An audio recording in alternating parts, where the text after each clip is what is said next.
할렐루야. 오늘 이사야 7장 10절에서 25절까지 말씀을 함께 봤습니다. 오늘 말씀의 제목을 믿음이 복이다 라고 정했습니다.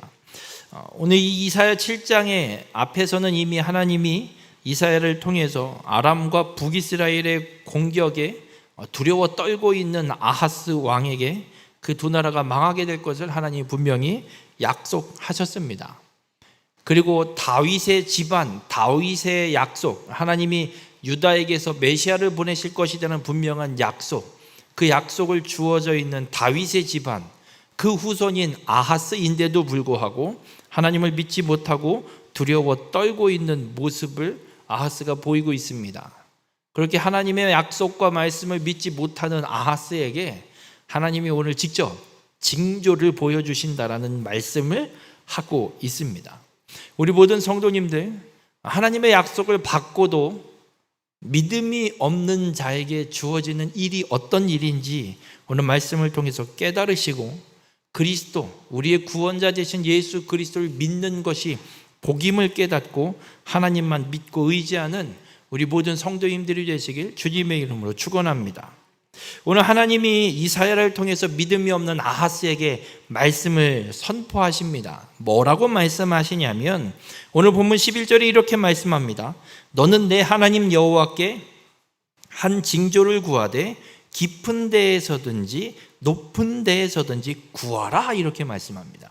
하나님이 말씀하는 그 아하스에게, 야, 네가 원하는 징조를 구해봐. 한계를 두지 말고 구해봐. 하늘의 높은 곳이든 땅이 깊은 곳이든 뭐가 됐든 상관없어. 네가 확인하고 싶은 징조를 구해봐. 그럼 내가 이루어 줄게 라고 하나님 말씀하고 있습니다. 여러분이라면 구하시겠습니까? 안 구하시겠습니까? 냅다 구해야지. 뭐가 됐든 하라는데, 해주겠다는데. 이 징조, 무슨 징조를 하나님이 구하라고 시키고 있냐면 앞에 3절부터 9절에 7장 3절부터 9절에 기록하고 있는 이 유다를 공격하기 위해서 북이스라엘 베가 왕과 아람 왕 르신이 연합해서 지금 남유다를 치려고 하고 있는 상황입니다. 그 상황에 이 아하스 왕은 저것들을 우리가 어떻게 이기나 두려워 떨고 있는 상황에 놓여 있는 아하스에게 하나님이 말씀하신 거예요. 저 두 나라 망할 것이고 다시는 이 두 나라가 서지 못할 것이다 라고 하나님 분명하게 선언하셨습니다. 근데 아하스가 그걸 믿지 못하고 있는 거예요. 그래서 하나님이 말씀하는 거예요. 야, 왜 못 믿냐 너? 내가 말하는데 못 믿겠냐? 내가 징조를 네가 구하면 보여줄게. 징조 구해봐. 뭐든 구해. 한계를 두지 말고 네가 정말 말 같지도 않은 거가 됐든 뭐가 됐든 다 구해봐. 내가 보여줄게, 그 징조를. 하나님이 지금 이렇게 말씀하고 있는 거예요. 여러분, 근데 이 징조라는 게 어떤 의미를 갖고 있냐면 신호 혹은 표적, 사인이라는 뜻인데 이런 의미를 갖고 있습니다. 미래에 일어날 일을 알리기 위해서 일어나는 기적, 이게 징조 혹은 표적, 이렇게 성경에 기록을 하고 있습니다. 지금 하나님이 이사야를 통해서 아하스 왕에게 분명히 선언하셨습니다. 북이스라엘과 아람은 망하고 다시는 그 나라가 일어서지 못한다라고 선언하셨습니다. 아직 일어나진 않았고요. 약속을 선언하셨습니다. 그러면 하나님이 지금 이렇게 말씀하셨으면 하나님의 약속을 갖고 있는 다윗 집안의 아하스 왕인데 믿고 따라가야 되는 거예요. 두려워할 이유가 없는 거예요. 근데 믿지 못하고 있는 거예요. 그래서 하나님이 내가 한 이 약속을 이루어 내겠다라는 징조를 보여줄 테니 구해봐 라고 말씀하고 있는 겁니다. 우리 같으면 당장 구할 것 같아요. 근데 아하스는 어떻게 하냐면 12절에 이렇게 대답합니다. 아하스가 이르되 나는 구하지 아니하겠나이다. 나는 여호와를 시험하지 아니하겠나이다. 어때 보이세요? 아하스 왕이 좋아 보여요? 하나님이 징조를 구하라고 말씀하셨는데 징조를 구하지 않겠대요. 하나님을 어떻게 시험하냐요? 있어 보여요 좀? 뭔가 거룩해 보이세요? 하나님을 어떻게 시험하냐고, 아유, 그렇게 못한다고. 거룩한 게 아니에요. 교만이 극을 치닫고 있는 모습입니다. 여러분, 징조를 구하는 것과 하나님을 시험하는 것을 지금 아하스가 똑같은 동일선상에 놓고 표현을 하고 있는 거예요. 징조를 구하는 건 곧 하나님을 시험하는 거다. 그래서 나는 징조를 구하지 않고 하나님을 시험하지 않겠다. 이렇게 이야기를 하고 있는 거예요. 여러분, 하나님이 말씀하셨거든요. 하라고. 구해보라고. 주겠다고. 하나님이 말씀하신 거거든요. 그런데 지금 아하스는 하나님을 시험하지 않겠다라고 말 같지도 않은 소리를 하고 있습니다. 여러분, 하나님을 시험하셔도 됩니다. 단 하나님을 시험하는 이 시험은 어떤 시험이냐? 하나님이 시험하라고 말씀하시는 게 있습니다. 말라기서에 보면 11조에 관한 말씀을 하시면서 하나님이 뭐라고 말씀하시냐면 말라기 3장 10절에 만군의 여호와가 이르노라 너희의 온전한 11조를 창고에 들여 나의 집에 양식이 있게 하고 그것으로 나를 시험하여 내가 하늘문을 열고 너희에게 복을 쌓을 곳이 없도록 붙지 아니하나 보라 라고 말씀합니다. 여러분, 하나님을 시험한다라는 말은 단순히 하나님이 진짜냐 가짜냐 이런 수준의 시험이 아니라 하나님을 시험한다라는 본문의 말씀은 하나님을 믿냐 안 믿냐를 보여주는 거예요. 하나님이 11조를 하나님 창고에 쌓아보래요. 하나님이 복을 부어주는지 안 주는지 11조를 통해서 확인해 보라고 하나님이 말씀하고 있어요. 그러면 11조를 할 수 있는 사람은 누가 할 수 있을까요? 하나님이 하신 이 말씀대로 이루어 주실 걸 믿는 사람만 하는 거예요. 못 믿으면 11조를 할까 안 할까요? 월급이 500만 원이라고 칠게요. 11조면 50만 원이에요. 50만 원이면 뭘 할 수 있어요? 할 거 많아요. 그거를 왜 해? 쓰기도 바빠 죽겠는데. 하나님은 말씀하셨어요. 내가 너희에게 복을 부어주는지 쌓을 것이 없도록 붙는지 안 붙는지 11조를 통해서 확인해 보라고 말씀하셨어요. 그러니까 하나님을 시험한다는 얘기는 하나님이 말씀하신 그 말씀 그대로 이루실 것을 믿는 자만이 하나님을 시험할 수 있는 거예요. 지금 아하스가 하나님을 시험하지 않겠다라고 떠들고 앉아있는 건 무슨 말이냐? 난 하나님 못 믿어요. 하나님 백날 말하면 뭐가 될 건데 지금 저것들은 쳐들어오겠다고 난리를 치고 있는데 망하긴 뭘 망해. 지금 나라 잘만 먹고 잘 살고 지금 연합해갖고 지금 난리도 아니구만. 아니 그럼 뭐 하나라도 좀 우리를 치지 못할 것 같은 상황이나 뭐가 하나 있어야지. 하나님이 뭘 우리를 구해. 아수르가 쳐주면 끝날 일인데. 아스는 하나님을 믿지 못하는 거예요. 여러분, 하나님이 시험한다는 건 하나님의 말씀이 주어질 때 그 말씀을 하나님이 이루실 걸 믿는 자가 하나님을 시험할 수 있는 겁니다. 확인해 볼 수 있는 거예요. 바라기는 우리 모든 성도님들의 삶은 하나님의 말씀이 이루어짐을 믿는 자가 되시길 바랍니다. 하나님을 시험했던 한 사람이 있습니다. 그게 누구냐면 기드온이에요. 하나님이 이스라엘 백성들을 미디안 손에 붙여놓거든요. 근데 하나님이 기드온을 불러서 네가 가서 미디안을 치고 구원해내라 해요. 하나님이 먼저 말씀하셔서 우상의 상을 가서 다 아사랴 목상 다 쳐내서 제사까지 드린 놈이에요. 그리고 전쟁을 가요. 근데 전쟁을 못 나가요. 그러면서 하나님한테 기드온이 뭐라고 이야기하냐면 양털 솜뭉치 하나를 마당에 던져놓고 마당은 마르고 이 솜뭉치에만 이슬이 내려서 적게 해달라고. 하나님이 그렇게 해줘요. 근데 기드온 생각에는 무슨 생각이 들었냐면 마당은 빨리 마르니까 다 내리고 땅은 마르고 요 솜뭉치만 안 마른 걸 수도 있잖아요. 그래서 다시 한번 얘기해요. 하나님 이번에 반대로 다 적시고 얘만 안 적셔주세요. 하나님이 진짜 그렇게 해줘요. 그러고 나서 기드온이 전쟁에 나가는 걸 보게 됩니다. 여러분, 하나님의 말씀이 믿어지는 사람이 하나님을 시험하는 거예요. 바로 우리 모든 성도님들의 삶은 하나님에 대한 믿음이 있는 자가 되시길 바랍니다. 하나님의 말씀이 반드시 이루어질 걸 믿고 하나님을 시험해 볼 수 있는 믿음의 소유자가 되길 주님의 이름으로 축원합니다. 아하스는 믿음이 없었어요. 하나님이 구하라고 하는데도 하나님을 시험하지 않겠습니다 말 같지도 않은 궤변을 떠들면서 징조를 구하지도 않습니다. 이게 징조를 구하지도 않는 아하스에게 하나님의 말씀이 또 선포되어집니다. 뭐라고 선포되어지냐면 이사야가 이렇게 선언해요. 본문 13절에 다윗의 집이여 원하건대 들을지어다 너희가 사람을 괴롭히고서 그것을 작은 일로 여겨 또 하나님을 괴롭히려 하느냐. 하나님이 징조를 구하라고 말씀하셨는데 징조를 구하지 않는데 이사야가 울분이 터져서 하나님의 말씀을 대언하면서 이 아하스에게 떠드는 거예요. 야, 다윗의 집이여.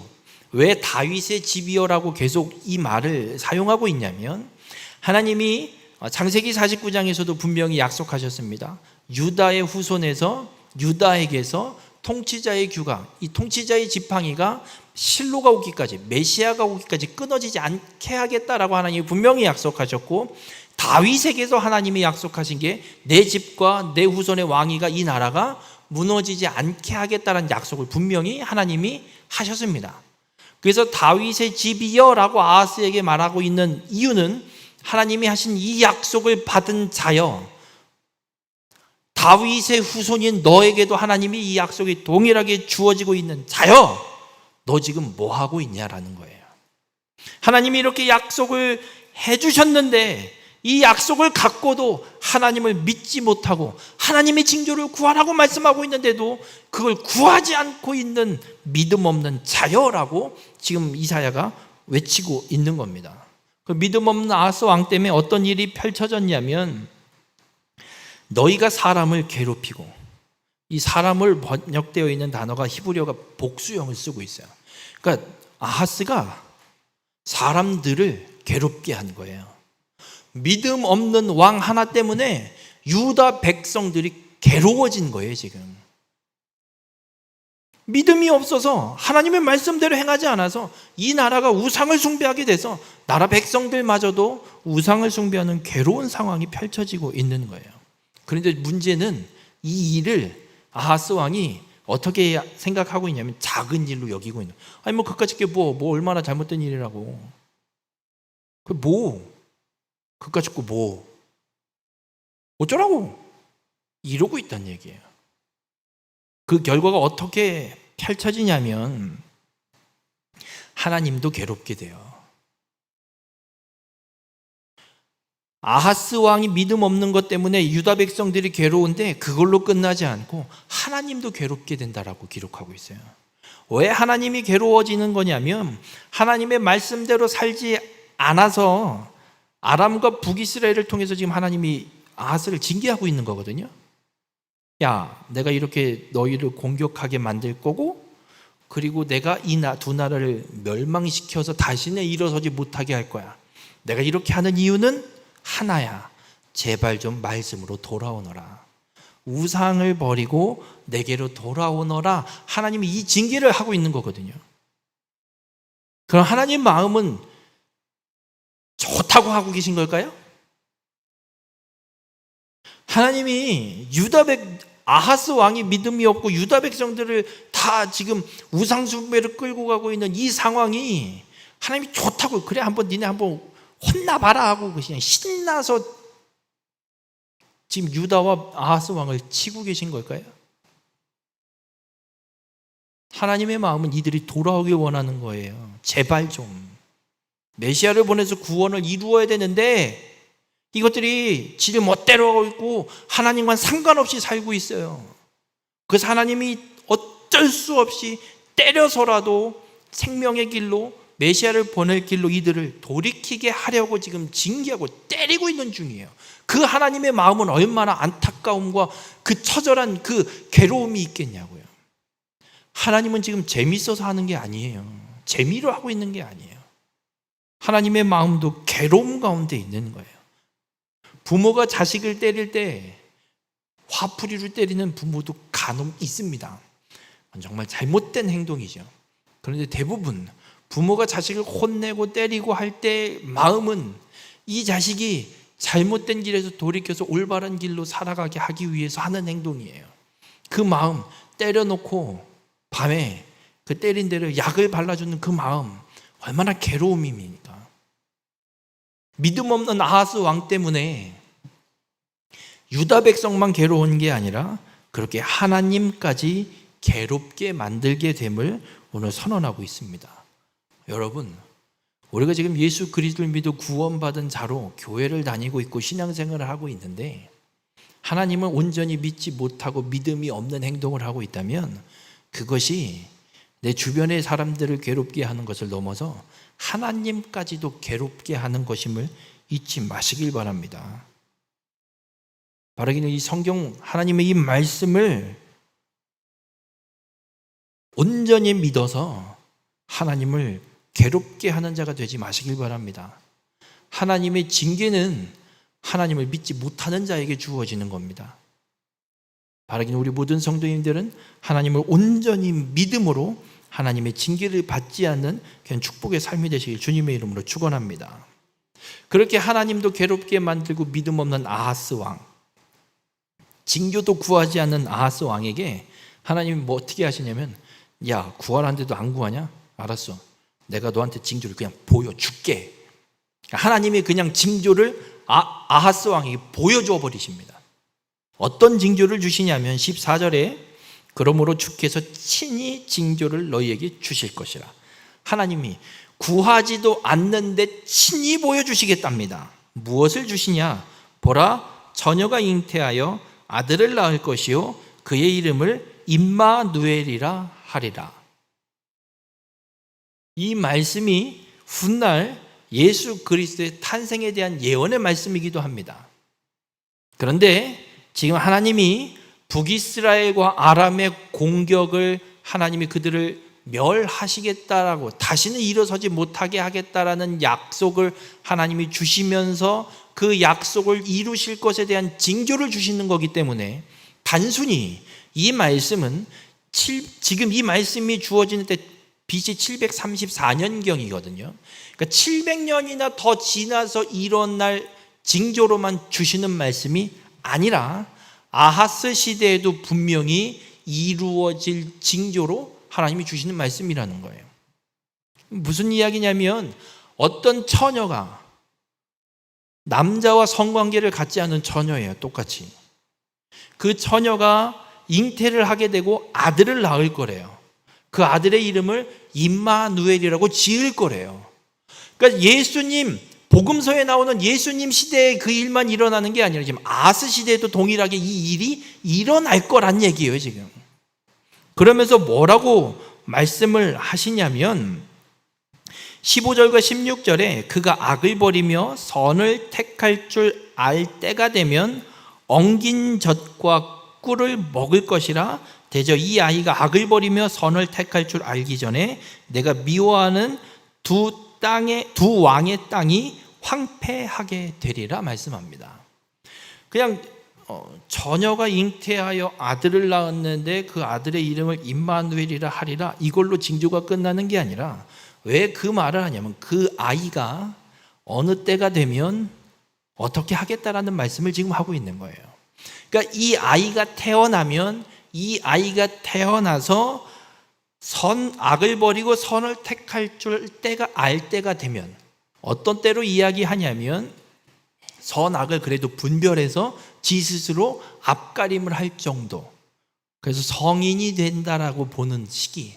그래서 이스라엘 당시에 이 시기를 어느 나이대로 보냐면 12살에서 14살 그 사이로 보고 있고, 특별히 이스라엘 이 시대에는 13살이 되면 아이들에게 성인식을 해서 스스로 어느 정도 분별하고 살아갈 수 있는 사람으로 인정하는 의식들을 행했습니다.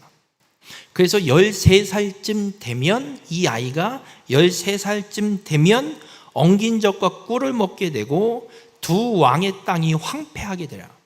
지금 내가 미워하는 이 두 왕은 북이스라엘의 베가와 아람 왕 르신을 이야기하고 있어요.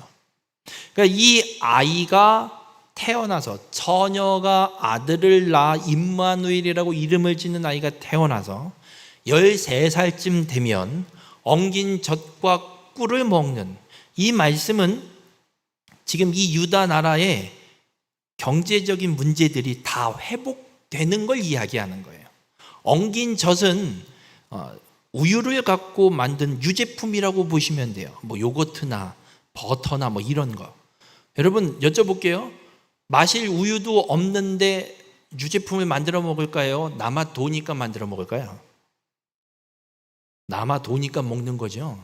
지금 당장 마실 것도 없는데 무슨 버터를 만들고 앉아 있어요. 만들어봤자 얼마 나오지도 않는데.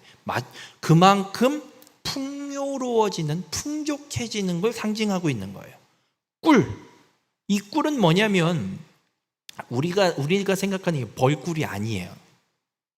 대추 야자 나무가 있어요.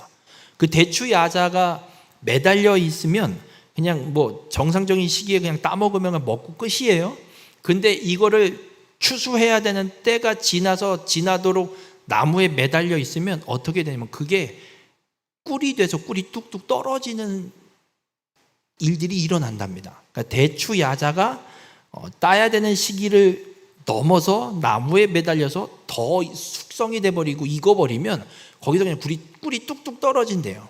마치 우리나라 그 자두나무를 보면 따지 않고 그냥 내버려 두면 나중에 자두 막 이렇게 꼭 뭐라 그래야 돼요? 젤리처럼 뭐 엉겨 붙었고 허영 약간 그 꿀이 뭐 설탕물이 앵겨 붙어서 생기듯이 생기는 것처럼 대추 야자를 따지 않아서 거기에서 꿀이 떨어지는 그 꿀을 먹게 된다는 얘기예요. 여러분 물어볼게요. 먹을 게 없으면 나무에 열매가 매달려 있을 시간이 있을까요? 없을까요? 없죠. 다 따먹고 없죠. 근데 꿀이 떨어질 정도로 나무에 대추 야자가 즐비하다는 얘기는 먹고 남아 돈다는 얘기예요. 그만큼 풍요로운 풍족한 경제적 회복이 일어나는 때, 그리고 두 나라 북이스라엘과 아람의 나라가 황폐하게 되는 때가 언제냐? 이 처녀가 낳은 임마누엘이라는 아들이 13살쯤 되는 해에 이런 역사가 일어날 것이다 라고 말씀하고 있습니다. 이 역사가 어떻게 정말 성취가 되냐면, 여러분 성경에는 나와 있는지 모르겠지만 오늘 이 이사야 7장 10절 위에 파란색 글씨로 임마누엘을 징조해 놓고 그 옆에 BC 734년경이라고 쓰여 있는 성경이 있을 수도 있습니다. 지금 하나님의 이 말씀이 주어지는 때가 기원전 734년이에요. 2년 뒤에 아람 나라가 멸망하고요. 북이스라엘이 멸망하는 시기가 언제냐? BC 722년. 지금 이사야를 통해 하나님의 아하스 왕에게 주어지는 이 예언이 선포되어지고 나서 12년 뒤에 북이스라엘까지 완전히 멸망해 버립니다. 그럼 이 아이가 몇 살 때 회복이 된다 그랬어요? 13살쯤. 그러니까 북이스라엘이 멸망한 게 12년, 12살. 그리고 1년 내지 2년 뒤에 유다 나라가 완전히 회복되는 역사가, 경제적인 회복이 일어날 것을 하나님이 예언하셨는데 정말 그 예언대로 이루어집니다. 여쭤볼게요. 전쟁의 위협을 받아서 위태위태했던 나라가 경제적 회복을 이루는데 몇 년 정도 걸릴까요? 우리나라를 생각해 볼게요. 6.25 전쟁 북침이죠. 북한의 공산주의자들이 이 나라를 공산주의화 하겠다고 전쟁을 일으킨 게 1950년 6월 25일 6.25 전쟁이에요. 그 전쟁이 3년 동안 이루어졌습니다. 그리고 전쟁이 끝나고 나서 우리나라가 새마을 운동을 하고 뭘 하고 해서 경제가 회복되는데 걸린 시간, 전쟁 끝나고 나서부터 20년 넘게 30년 가까이 걸렸어요. 물론 새마을 운동을 일으켜서 단기간 내에 한강의 기적이라고 할 정도로 뭐 한 5년 10년 내에 나라가 정말 발전을 이루는 일들도 있었지만 그것도 최소 한 10년 이상 걸린 일이에요. 전쟁을 겪고 나서 나라의 경제가 회복되는데 걸리는 시간이 아무리 못해도 10년 이상. 근데 지금 유다에게는 뭐예요? 북이스라엘이 722년에 멸망하고 몇 년 만에 엉긴 젖과 꿀을 먹을 정도로 나라의 경제가 회복된다고요? 1년 만에. 불가능한 일이에요. 지금 현대 사회에도 10년 이상 걸린 일이에요. 경제가 회복되는데. 근데 이 시대에 장비도 없는데 1년 만에 나라의 경제가 회복된다? 불가능한 일이에요. 근데 하나님이 그렇게 이루어내셨다고요. 하나님이 말씀하시는 거예요, 지금. 하나님이 아하스 왕의 강제 징조를 보여주고 계신 거예요, 지금. 여러분, 하나님은 이 말씀대로 분명 이루어내셨습니다. 아하스는 못 보죠. 모르죠. 북이스라엘이 멸망할 때가 유다의 왕은 누구냐면 아하스의 아들 히스기야거든요. 그래서 히스기야 왕 때에 정말 나라가 경제적으로 부강해져서 바벨론의 사신들이 왔을 때 히스기야 왕이 창고를 열어서 쌓여있는 금과 곡식과 병기와 이런 걸 다 보여주는 말씀이 기록되어 있어요. 이 말씀이 무슨 의미냐? 지금 하나님이 아하스 왕 때에 보여주신 징조와 이 약속대로 이루어내신 일인 것을 우리에게 지금 보여주고 계신 거예요. 믿지 않는 아하스에게 하나님이 이 징조를 강제로 보여주고 계십니다. 그리고 나서 이 징조를 보여주면 아하스 왕 입장에서는 정말 처녀가 아들을 낳는지 안 낳는지를 보면 되잖아요. 누군가 태어날 거 아니에요. 누가 됐든지 간에. 뭐 왕족에서 태어나든 뭐 했든 어쨌든 하나님이 말씀하신 대로 누군지는 모르지만 처녀가 아들을 낳아서 임마누엘이라 이름을 지을 거 아니에요. 그럼 그 아이가 태어났다 그러면 그 임마누엘이라 이름 짓는 처녀가 낳은 아이가 있다는 소식을 듣게 되면 아하스는 어떻게 해야 돼요? 하나님 말씀한 대로 이루시나 보네? 믿고 돌이켜야 될 거 아니에요. 그래도 안 믿어요. 아하스 왕은 하나님 이렇게 이루어 줄게 징조를 주시는데도 아하스는 믿지 않습니다. 믿지 않는 아하스와 유다에게 하나님의 심판, 이 심판이 18절부터 선포되기, 17절부터 선포되기 시작합니다. 17절에 뭐라고 하나님이 선언하시냐면 여호와께서 에브라임 유다를 떠날 때부터 당하여 보지 못한 날을 너와 내 백성과 내 아버지의 집에 임하게 하시리니 곧 아스루 왕이 오는 날이라.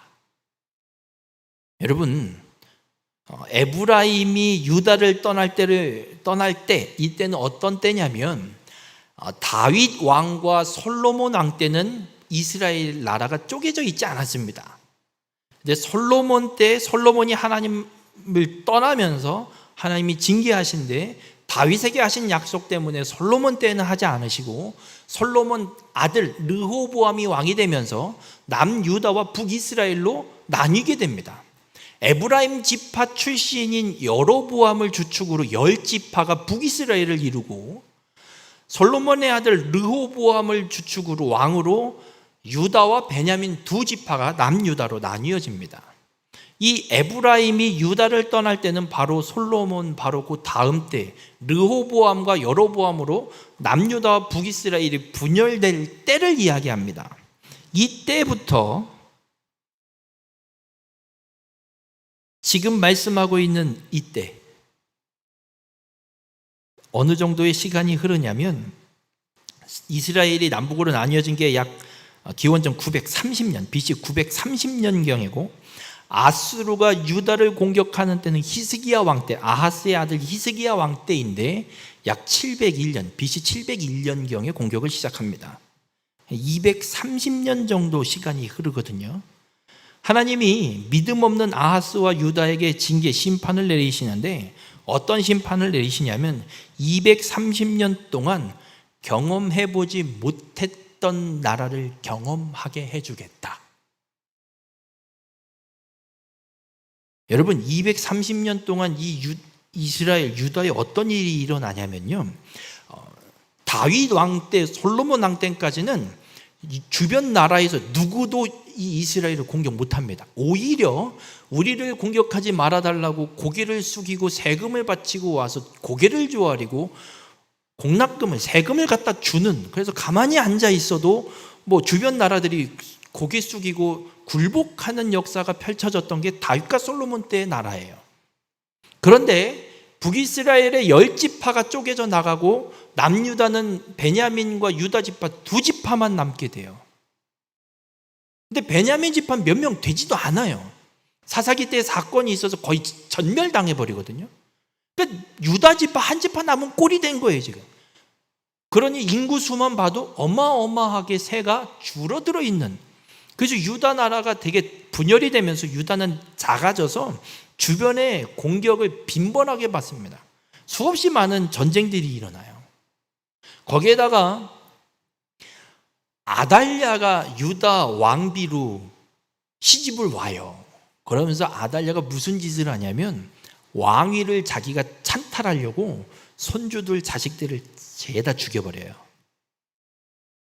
자기가 왕을 하려고, 유다의 왕을 하려고 하는 시기가 있었어요. 그래서 하나님이 약속하신 대로 유다의 왕위가 끊어지지 않겠다라고 약속하셨는데 그 왕위가 끊어질 뻔한 위기가 유다에게 있었어요. 이런 역사들이 230년 동안 펼쳐지고 있었습니다. 그런데 하나님은 말씀하세요. 그때 경험한 것보다도 더한, 생전 경험해 본 적도 없는 나라를 경험하게 하겠다라고 하나님이 약속합니다. 이게 심판이에요. 그 경험해 본 적 없는 나라가 어떤 나라냐? 아수르가 공격하는 때. 아수르가 공격해 오면 이 나라는 경험해 본 적 없는 나라가 될 것이다 라고 이야기합니다. 여러분, 그러면 아수르라는 나라가 유다를 공격하는 건 국제 정세를 따르는 게 아니에요. 아수르는 아프리카 대륙을 정복하기 위해서 남하 정책을 쓰고, 그래서 지금 팔레스타인 지역 아람을 치고 북이스라엘을 치고 유다를 치고 이제 애굽을 지작으로 아프리카 대륙을 정복하기 위한 전쟁을 지금 이루어가고 있는 거고 상황이거든요. 근데 국제 정세는, 그런데 이런 역사가, 국제 정세가 이렇게 펼쳐지고 있는 건 국제 정세가 이래서 펼쳐지는 게 아니라 하나님이 아수르를 유다 땅에 보내기 위해서 펼치고 있는 역사란 얘기예요. 아수르가 괜히 유다를 공격하는 게 아니라 하나님이 심판 도구로 세워서 지금 유다를 치게 만들고 계시다는 겁니다. 그러면 도대체 하나님이 어떻게 하시길래 한 번도 경험해 본 적 없는 나라를 아수르가 공격할 때 경험하게 되느냐? 18절부터 말씀을 보면 그날에는이 계속 반복됩니다. 그날에는 어떤 날이냐? 그날은 어떤 날이냐? 아수르가 유다를 공격하는 날. 아수르가 유다를 공격하면 어떤 역사가 펼쳐지냐면 18절에 이런 말씀을 합니다. 여호와께서 애굽 하수에서 먼 곳에 파리와 아수르 땅에 벌을 부르시니. 이게 무슨 말씀이냐면 아수르가 아프리카 대륙을 정복하기 위해서 지금 남하 정책을 쓰고 공격해서 내려오잖아요. 유다까지 지금 쳤잖아요. 그러면 지금 이집트가 첫 관문이에요. 아프리카 대륙의 시작점이 이집트, 애굽이에요. 그럼 애굽은 가만히 앉아 있을까요? 가만히 앉아서 아수르의 공격을 받고 여기 있습니다 하고 줄까요, 땅을? 아니죠. 니네가 뭔데 우리나라 땅을 넘봐? 애굽도 아수르에게 대항하기 위해서 전쟁을 하는 거예요. 근데 자기네 땅에서 전쟁을 하는 게 아니라 애굽도 진출을 해서 유다 땅까지 올라와서 유다 땅에서 전쟁을 해서 어떻게든 방어선을 구축해야 자신의 본토 땅을 막을 수 있잖아요. 그래서 애굽도 치러 오고 아수르도 치러 내려오고, 그래서 엄한 남의 땅 유다 땅에서 아수르 제국과 애굽이 서로 공격, 전쟁을 치르게 되는 거예요. 근데 왜 애굽 하수의 먼 곳이라고 표현을 하고 있냐면 지금 요 시대의 애굽 왕조가 25대 왕조인데 어느 나라 사람이 왕이 되어 있냐면 애굽에 에디오피아 사람이 이때의 애굽의 왕이 되어 있는 거예요. 그러니까 에디오피아는 저 남쪽에 있거든요. 그러니까 남쪽 저 먼 곳 하수, 나일강의 이 저 끝쪽 남쪽에 있어서, 그래서 먼 곳 하수에서 온 애굽의 파리로 표현을 하고 있는 거고, 아수르는 벌로 하나님이 표현해서 이들을 부르셔서 지금 유다 땅에서 공격 전쟁을 하게 만들고 있다라고 말씀하고 있는 거예요. 그러면서 19절에 이런 말씀을 합니다. 다 와서 거친 골짜기와 바위 틈과 가시나무 울타리와 모든 초장에 앉으리니. 지금 거친 골짜기, 바위 틈, 가시나무 울타리, 모든 초장은 유다 땅을 표현하고 있습니다. 유다 땅이 고지대가 꽤 많거든요.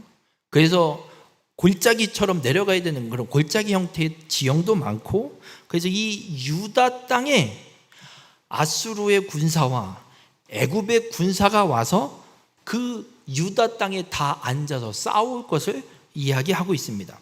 열왕기하 18장에 보면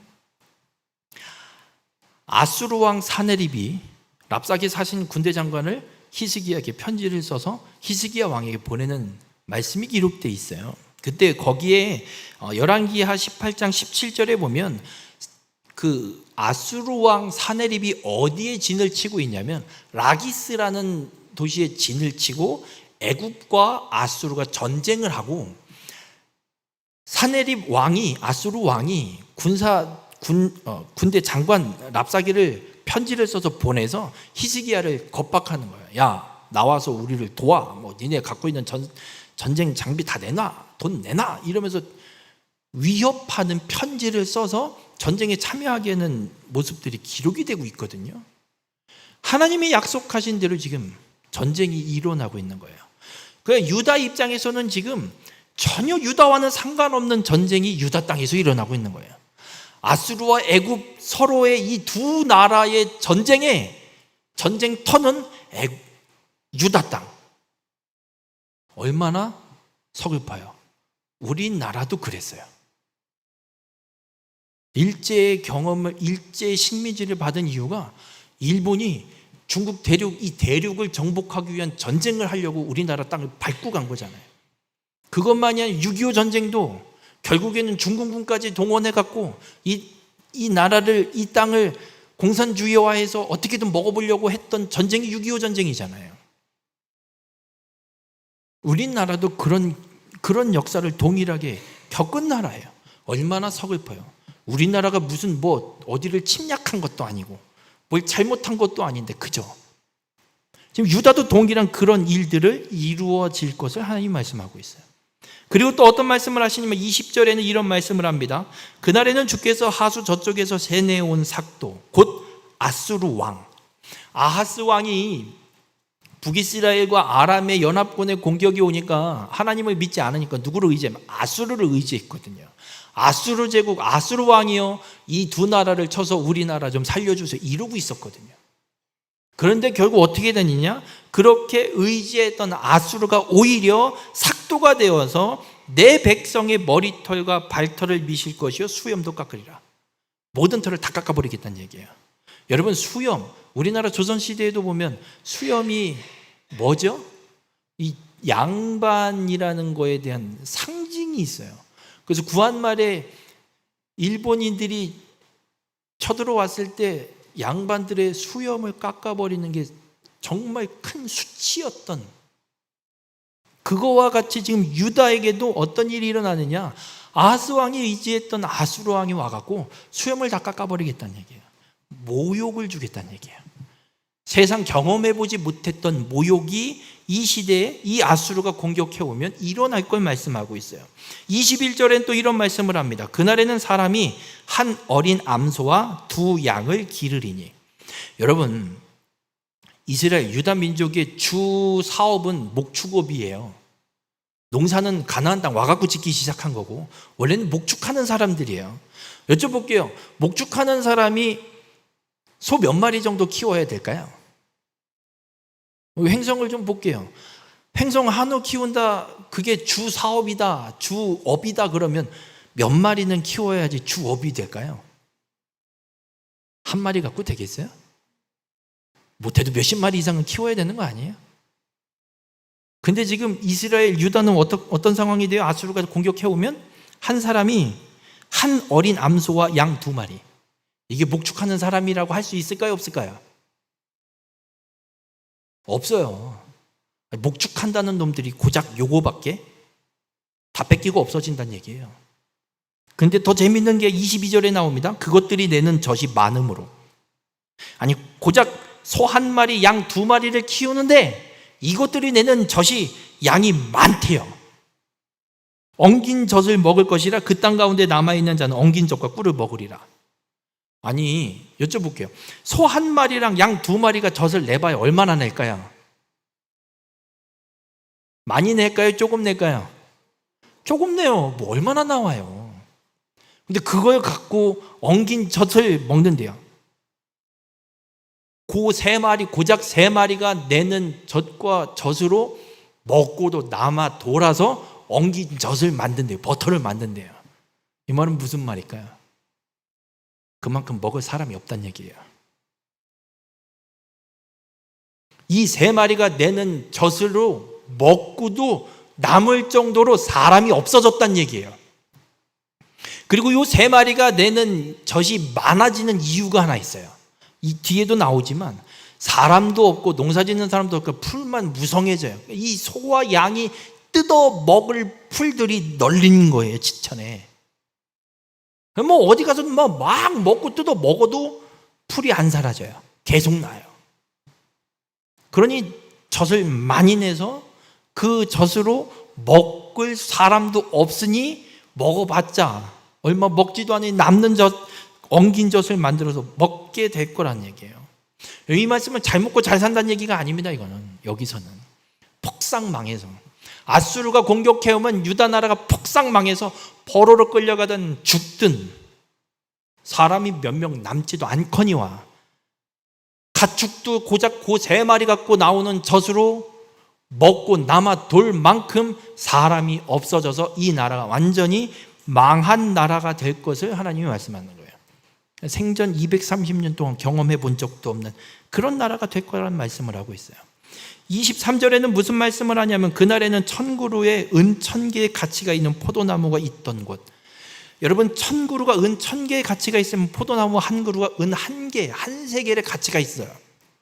여러분 은 한 세겔이 어느 정도냐면 이 당시에 노예 한 사람을 얼마에 살 수 있냐면 은 30세겔이면 살 수 있어요. 그러면 포도나무 한 그루가 은 한 세겔의 가치라면 포도나무 30그루를 갖고 있으면 노예 한 사람을 살 수 있는 가치의 나무란 얘기예요.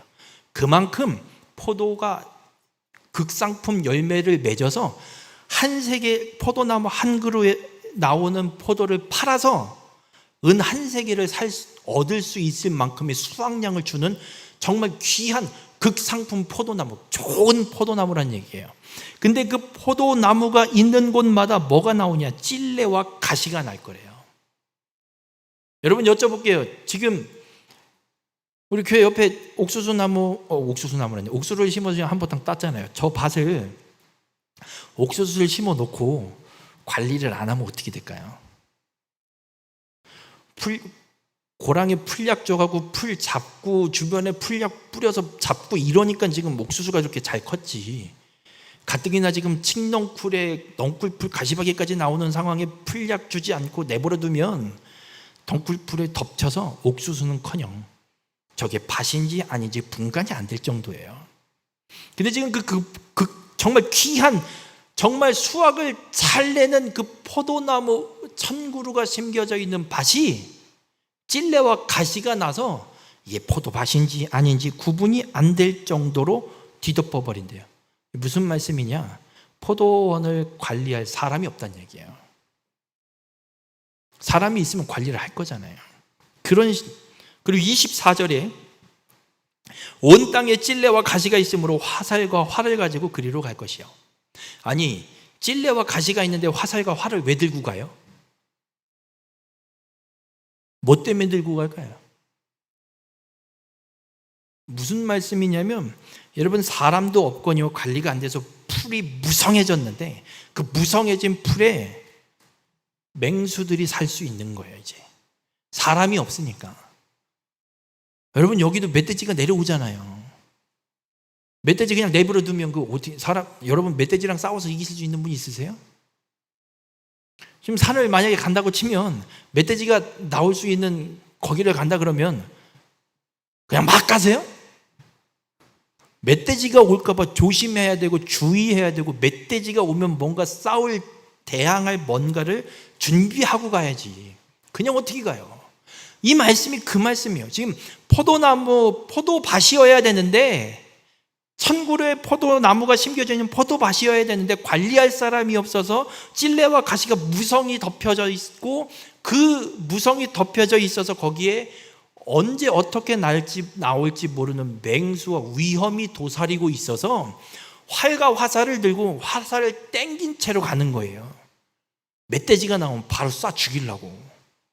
그만큼 위험한 상황들이 펼쳐져 있는, 사람은 없고 위험만 도사리는 그런 땅이 돼버렸다라고 이야기하고 있어요.